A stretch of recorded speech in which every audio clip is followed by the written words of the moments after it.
Madam President, the President of the 88th session of the UN General Assembly, Madam Annalena Baerbock, Secretary General of the United Nations, Antonio Guterres, Excellencies, Heads of State and Government, distinguished delegates, ladies and gentlemen. I congratulate you, Madam President, on your election to preside over the 80th session of the UN General Assembly. Madam President, you can count on Kenya's full support throughout your tenure as you steer the Assembly into the future. Ladies and gentlemen, 8 years ago, in the aftermath of the unprecedented global destruction and devastating war, the international community came together in hope. They created this organization, the United Nations, as a shield against the horrors of war, as a platform for dialogue, and as a bridge to a better, fairer, more secure global community. What is often forgotten or not mentioned today is that the United Nations grew out of the failure of the League of Nations that existed between 1919 and 1945. The League of Nations did not collapse for lack of good intentions or noble objectives. Formed at the end of the First World War and as part of the Treaty of Versailles, it was humanity's first attempt to build a permanent international organization to stop aggression and war and bring nations together. Its ambitions were to achieve collective global security, disarmament, peaceful dispute resolution, and cooperation on humanitarian and social issues. Despite these ideals, the League of Nations failed. The United States never joined, other great powers came and went, and without enforcement authority, its condemnation carried little weight. When Japan invaded Manchuria, when Italy marched into Ethiopia, and when Hitler openly defied its rules, the League stood by, helpless and powerless. By the late 1930s, its credibility had collapsed, and with the outbreak of the World War II, it was rendered irrelevant.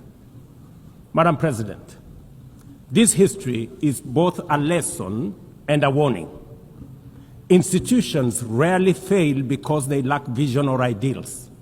More often, they drift into irrelevance when they do not adapt, when they hesitate to act, and when they lose legitimacy. To remain relevant, institutions must be reimagined, must be reformed, renewed, and aligned with emerging realities. 8 decades ago, the founders of the UN sought to correct the failures of the League of Nations by creating a stronger, more inclusive organization anchored in the principles of, and I quote, "We the people of the United Nations, determined to save succeeding generations from the scourge of war," end of quote. Today, we are gathered for the UN at 80. The question is unavoidable. Is the United Nations relevant to the demands of our time? Can it continue to serve humanity in the face of current realities? Or has it become a relic of a bygone era? Madam President, Excellencies, we meet against a grim global backdrop. Conflict rages in Eastern Europe, the Middle East, the Sahel, the Horn of Africa, and beyond. Climate disasters grow fiercer by the day. Inequality deepens, pandemics loom, and technological disruptions outpaces governance. Instead of trust, mistrust is spreading. Instead of solidarity, fragmentation is taking root. In place of hope, anxiety fills our global community.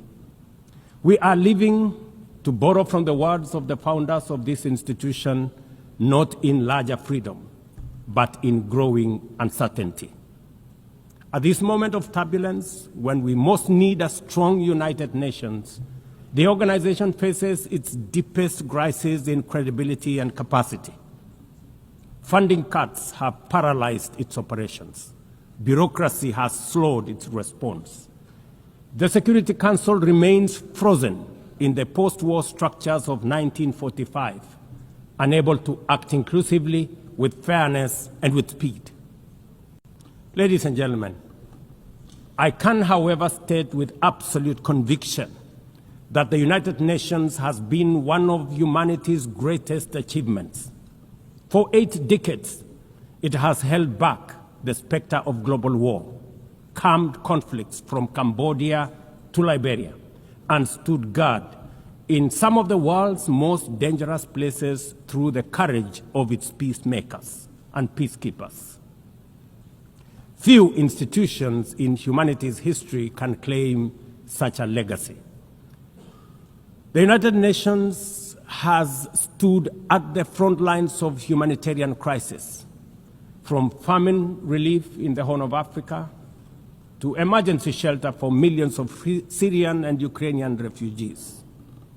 It was at the forefront in the eradication of smallpox, coordinated global responses to HIV and AIDS, Ebola, and COVID-19, and continues to champion universal vaccination. Its agencies have advanced women's rights, protected children, safeguarded refugees, and set global norms on everything from disarmament to climate action.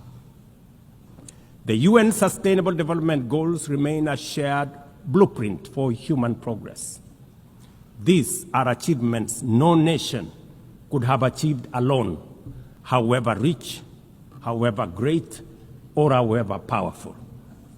And yet, every institution, no matter how noble its origins or impactful its legacy, must adapt to changing times or slide into irrelevance. Today, the United Nations stands at a crossroads of renewal on one hand or decay on another. Put differently, after 80 years, the rhymes of time are calling on us to reimagine the original promise that inspired the founding of the United Nations, and that is the quest for global peace, development, and human rights.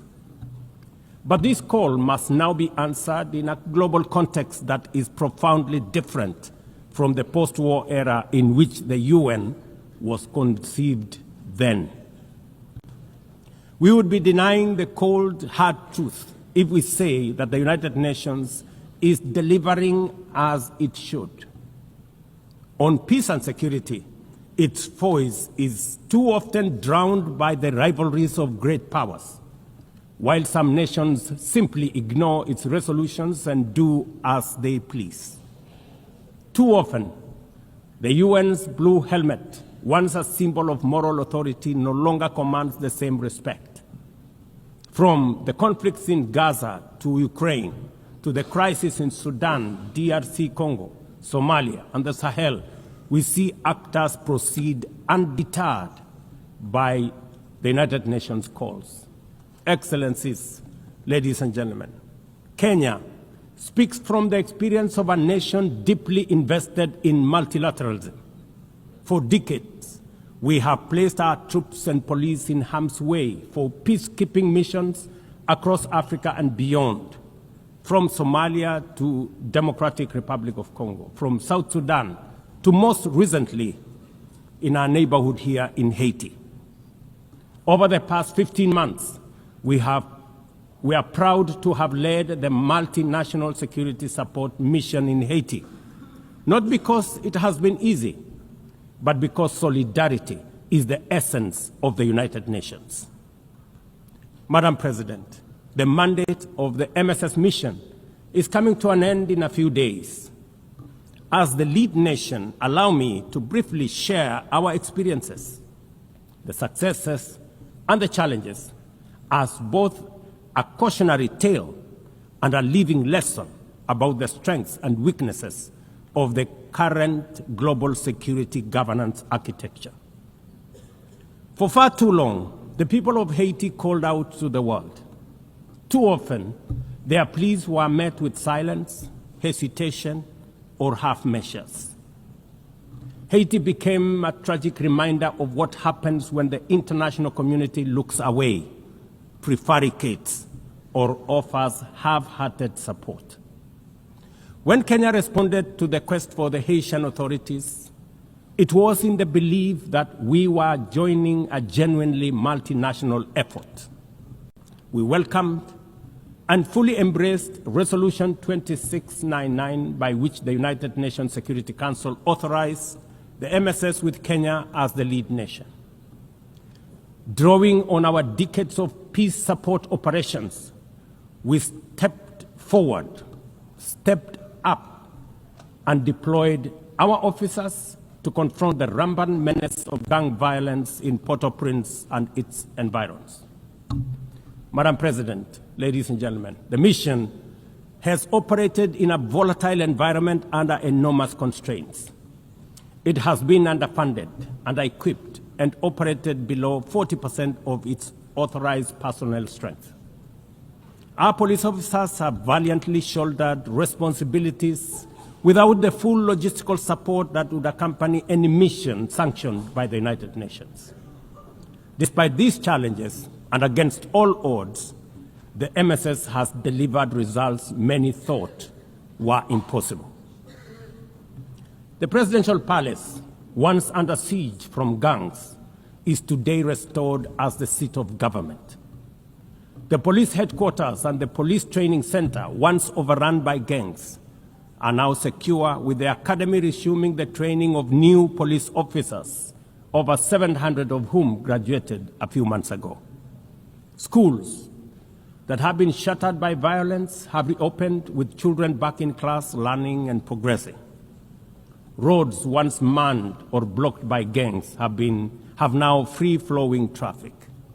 Cases of kidnapping and extortion have reduced sharply. The airport and the seaport, once surrounded by gangs, are now abuzz with normal operations. Which begs the question, if so much could be achieved with limited resources and stretched personnel within just 15 months, what more could have been accomplished if the United Nations fraternity had truly acted together in solidarity with the people of Haiti? From this podium, I wish to assure all partners and actors that with the right personnel, adequate resources, appropriate equipment, and necessary logistics, Haiti's security can be restored.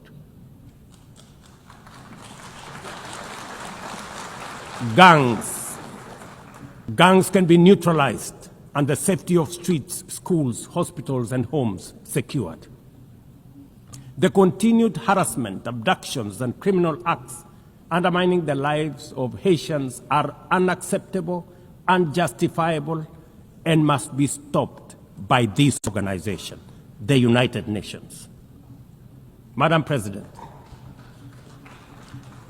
as the UN Security Council deliberates on the next steps, we must not lose sight of the fact that the situation in Haiti demands sustained, coordinated, and undivided international attention.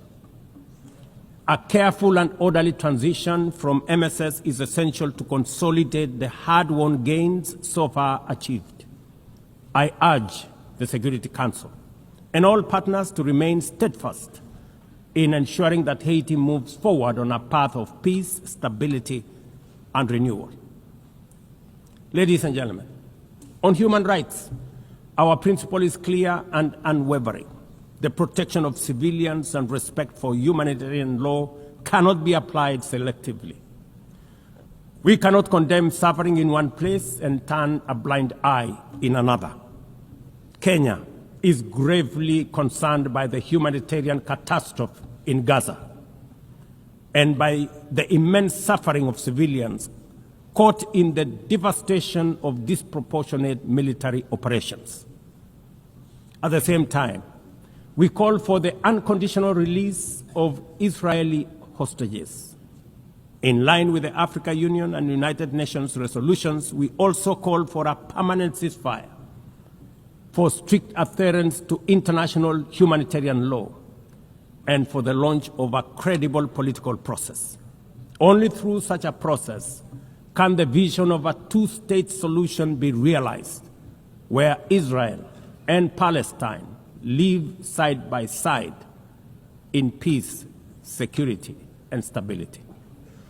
Kenya is equally deeply troubled by the worsening humanitarian situation in Sudan, where innocent citizens are caught in the crossfire of a needless war.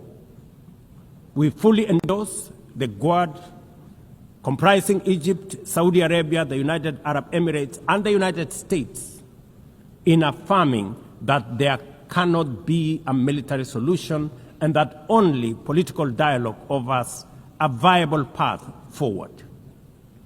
We join the Quad in urging all parties, including SAF, RSF, and the external actors, to respect Sudan's sovereignty, unity, and territorial integrity, and firmly reject any attempts to divide the country, reaffirming our unwavering support for a unified Sudan for the benefit of all its people. Excellencies, distinguished delegates, those who look to the future with a clear vision know that climate change is not only the single greatest threat of our age, but also one of the greatest transformation opportunities of our time. The global stocktake has made it plain that the world is off track. Current national determined contributions are steering us towards temperature rises far beyond any safe threshold. This is the difference between survival on one hand and devastation for millions across the world on the other. Kenya and Africa are not passive victims of this crisis. We are taking bold steps showing that climate action is not only possible, but can also be the foundation for inclusive growth. We are building a climate-resilient society by embedding adaptation into every sector, from agriculture and energy to infrastructure and livelihoods, to sustainable mining and artificial intelligence. This ambition is visible on the ground. Today, 93% of Kenya's electricity comes from renewable sources: geothermal, wind, solar, and hydro. We are expanding investments in e-mobility, climate-smart agriculture, clean cooking solutions, and green manufacturing. We are also pioneering nature-compatible solutions such as sustainable waste management and circular economy interventions. Africa, too, is uniting its voice. In 2023, in Nairobi, we hosted the inaugural Africa Climate Summit, where the continent adopted the Nairobi Declaration on Climate Action and Call to Action.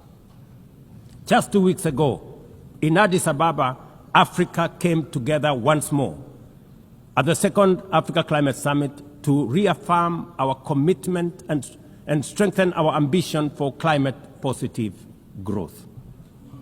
We declared Africa not just as a victim of the crisis, but as a source of solutions, with climate action driving economic growth, transformation, and job creation for our communities.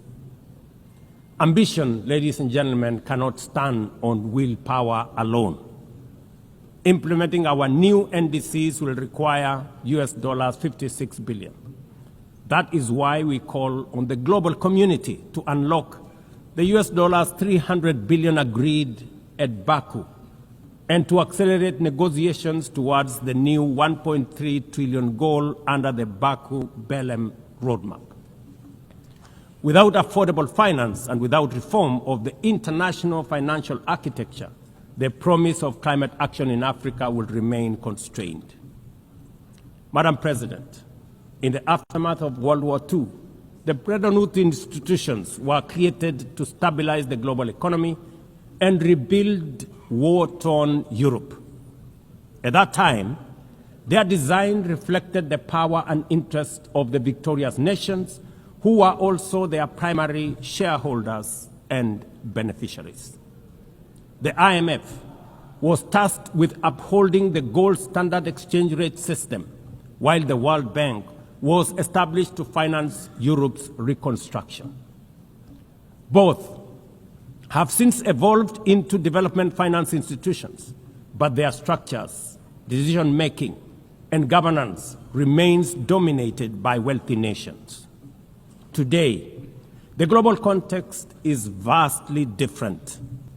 The global standard collapsed 5 decades ago, and Europe has long since been rebuilt.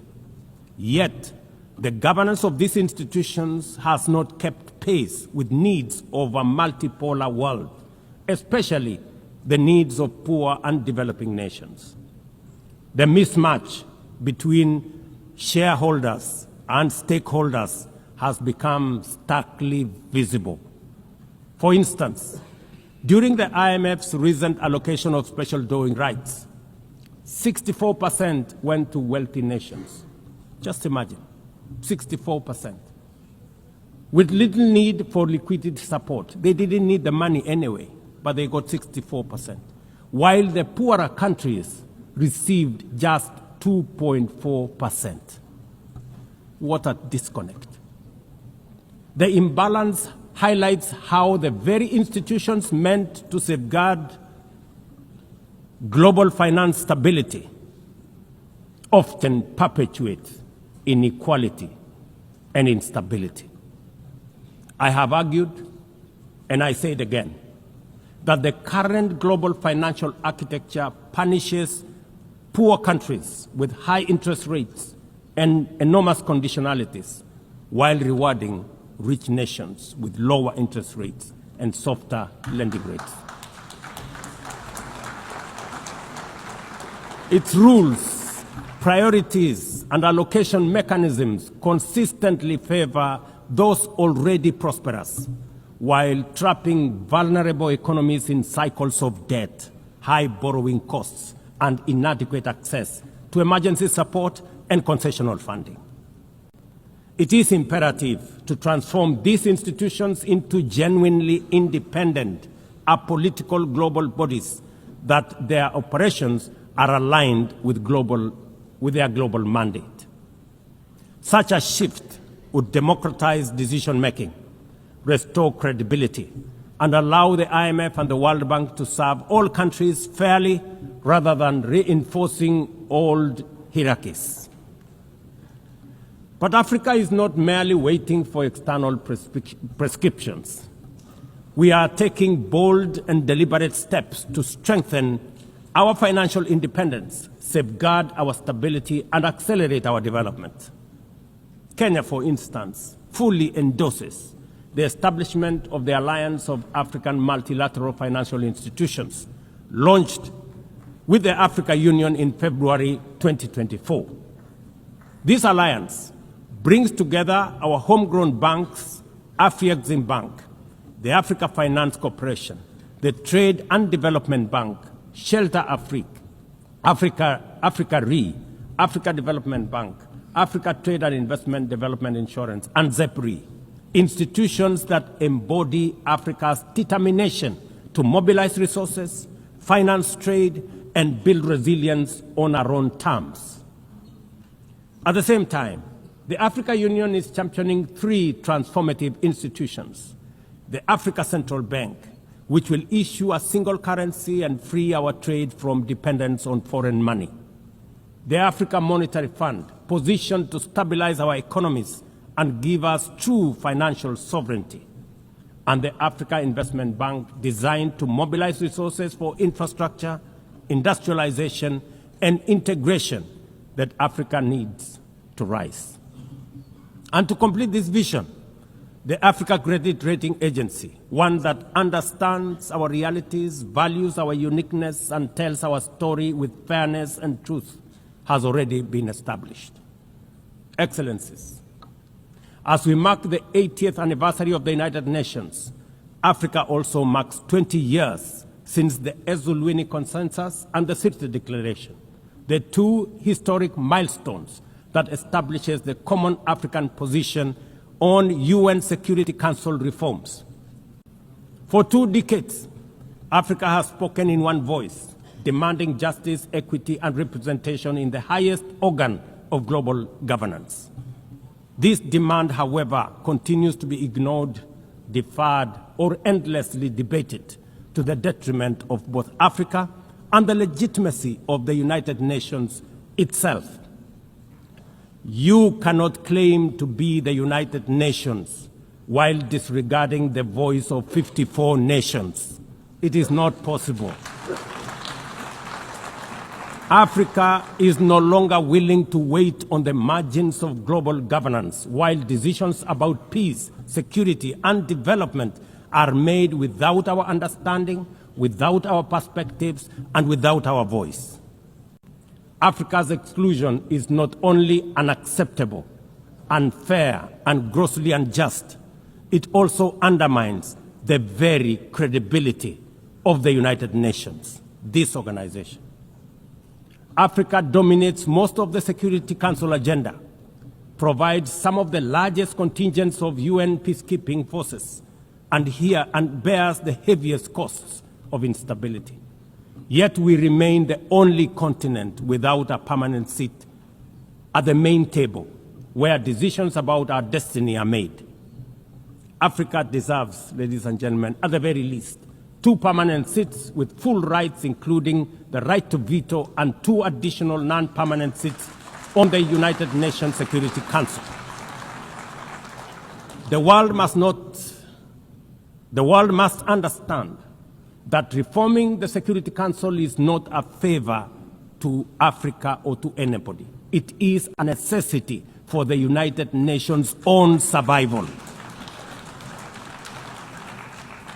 If the United Nations is to remain relevant in this century, it must reflect today's realities, not the post-war power arrangements of 1945. Madam President, despite the stated and evident weaknesses of the United Nations, it still remains humanity's best chance at global solidarity. No other institution has the universal legitimacy or convening power of the UN. From coordinating humanitarian relief in times of war and disaster, to mobilizing the global response to COVID-19, to driving consensus on climate change, through the Paris Agreement, the UN has consistently shown that the world can achieve together what no nation can accomplish on its own, however mighty or great or powerful. As Dag Hammarskjöld, the UN's Second Secretary General, once observed, and I quote, "The United Nations was not created to take humanity to heaven, but to save it from hell." End of quote. That mission is as urgent today as it was 8 decades ago. At a time when conflicts are multiplying, when climate change threatens every economy, and when inequality is widening, the need for a functioning, credible, effective, and a multilateral system has never been greater. It is through the UN that nations have pooled resources to vaccinate billions of children, to protect refugees from through the work of the UNHCR, and to keep the peace in more than 70 missions across the world. Without the UN, these achievements, modest though they may sometimes seem, would not have been possible. That is why we must resist the temptation to give up on the UN or abandon it. We must make it fit for purpose, reform its structures, strengthen its mandate, and ensure its decisions reflect today's realities rather than the geopolitical map of a bygone era. As one of the hosts of the UN headquarters and the only one in the Global South, Kenya stands ready to do its part to enable the organization to go through this phase of renewal successfully as envisaged by the Secretary General under UN 80 reforms. In conclusion, Madam President, ladies and gentlemen, the 80th anniversary of the United Nations must be more than a commemoration. It must be a turning point for the organization. Let us seize this moment to reimagine and rebuild the UN into a body that commands legitimacy, responds with speed, and delivers justice for all. I thank you, and God bless you. On behalf of the Assembly, I wish to thank the President of the Republic of Kenya and Commander-in-Chief of the Defense Forces. The Assembly will now hear an address by His Excellency Santiago